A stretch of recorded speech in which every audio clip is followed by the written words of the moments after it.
सुमन ने अपने बैग को कसकर पकड़ा और बस से नीचे उतरते हुए चारों ओर देखा। सामने पुराना स्कूल था, जिसके खंडहर अब भी अतीत की गूंज सुनाते थे। 15 साल बाद वह इस गांव में लौटी थी, जहां उसका बचपन बीता था। लेकिन यहां कुछ बदल चुका था। पेड़ ज्यादा घने लग रहे थे, जैसे आसमान को ढंकना चाहते हों। हवा में अजीब सी नमी थी और गांव के लोग उसे अजीब निगाहों से देख रहे थे। गांव का प्रधान गोपाल उसे लेने आया था। बहुत दिनों बाद लौटी हो सुमन, स्कूल का हाल तुम्हें देखकर अच्छा नहीं लगेगा, उसने गहरी सांस लेते हुए कहा। क्यों, क्या हुआ है यहां? सुमन ने पूछा। यहां अजीब घटनाएं हो रही हैं। रात को कोई परछाई देखी जाती है। कुछ लोग कहते हैं कि यह रमेश मास्टर की आत्मा है। सुमन ने अगले दिन स्कूल का दौरा किया। कक्षाएं खाली थीं, दीवारों पर दरारें और छत से लटकते मकड़ी के जाले इस जगह की कहानी बयां कर रहे थे। लेकिन सबसे अजीब बात यह थी कि वह हमेशा महसूस करती थी कि कोई उसे देख रहा है। एक रात वह पुरानी किताबों को खंगाल रही थी जब उसे एक डायरी मिली। यह डायरी रमेश मास्टर की थी। आखिरी पन्ने पर लिखा था, मैंने जो किया वह गलत था, लेकिन क्या न्याय पाने का यही तरीका है? रात के समय सुमन स्कूल में अकेली थी। बाहर घने बादलों ने चांद की रोशनी को ढक लिया था। हवा में अजीब सी सीटी जैसी आवाजें थीं। वह पुरानी किताबों के कमरे में बैठी थी, जहां सिर्फ एक टिमटिमाता सा बल्ब जल रहा था। कमरे के कोने में कुछ सरसराहट हुई।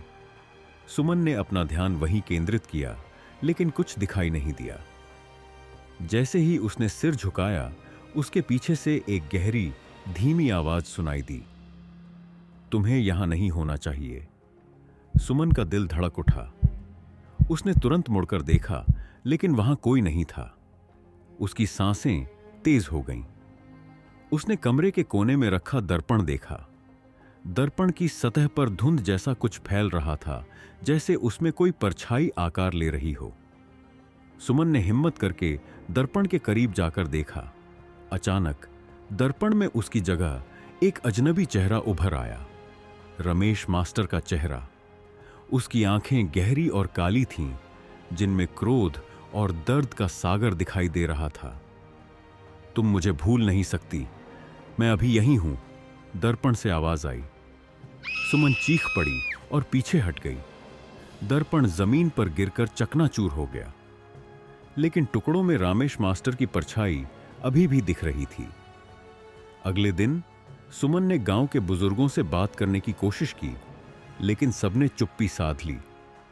उन्होंने बस इतना कहा, स्कूल के अंदर मत जाओ, वहां कुछ ऐसा है जिसे छेड़ना ठीक नहीं। लेकिन सुमन के अंदर की जिज्ञासा शांत नहीं हुई। उसी रात वह फिर से स्कूल गई।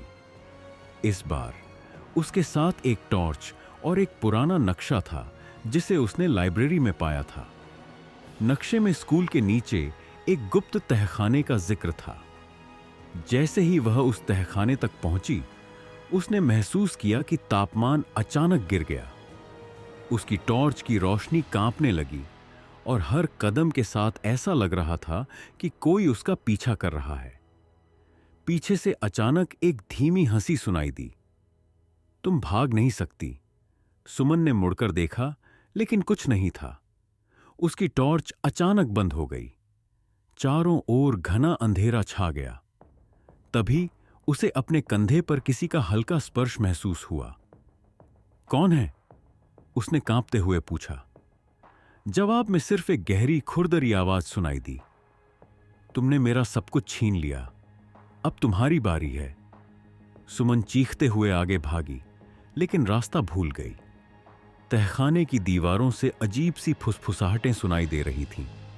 जैसे जैसे वह आगे बढ़ी, उसे लगा कि दीवारों से परछाइयां बाहर आकर उसका पीछा कर रही हैं। तहखाने के आखिर में एक पुराना लोहे का दरवाजा था। सुमन ने उसे धक्का देकर खोला। अंदर एक बड़ा कमरा था, जिसमें सिर्फ एक लकड़ी की मेज और उस पर एक पुरानी लालटेन थी। कमरे के बीचों बीच एक बड़ा दर्पण खड़ा था जो टूटा हुआ नहीं था बल्कि पूरी तरह साफ और चमकता हुआ था। जैसे ही उसने कमरे में कदम रखा, दरवाजा अपने आप बंद हो गया। उसने दर्पण में देखा। इस बार परछाई स्थिर नहीं थी, वह धीरे धीरे बाहर निकल रही थी। रमेश मास्टर की परछाई ने दर्पण से बाहर आकर उसे पकड़ लिया। उसकी आंखों से आंसू और खून दोनों बह रहे थे। तुम्हें मुझसे माफी मांगनी होगी, लेकिन यह आसान नहीं होगा, उसने कहा। कमरे की दीवारें अचानक पिघलने लगीं और उनकी जगह उन सभी बच्चों की चीखों की गूंज थी जिन्होंने कभी रमेश मास्टर पर झूठे आरोप लगाए थे। सुमन ने घुटनों पर गिरकर माफी मांगी। मैंने जो किया वह गलत था, मुझे माफ कर दो, उसने रोते हुए कहा। लेकिन परछाई ने उसे छोड़ने से इनकार कर दिया। माफी काफी नहीं है, तुम्हें सच को सबके सामने लाना होगा, तभी मैं मुक्त हो पाऊंगा। कमरे का वातावरण और भी भयानक हो गया। लालटेन की रोशनी अचानक बुझ गई और सुमन अंधेरे में गिर पड़ी। अगली सुबह सुमन गांव के चौराहे पर खड़ी थी।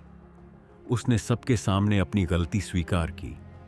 उसने बताया कि कैसे उसने और उसके दोस्तों ने मास्टर जी पर झूठा इल्जाम लगाया था। लोग स्तब्ध थे। जैसे ही उसने यह स्वीकार किया, स्कूल की छत पर एक परछाई दिखी। रमेश मास्टर की आत्मा धीरे धीरे गायब हो गई। लेकिन कहानी यहीं खत्म नहीं हुई। जब सुमन स्कूल से वापस लौट रही थी तो उसने देखा कि उसी दर्पण का एक टुकड़ा उसके बैग में रखा हुआ था।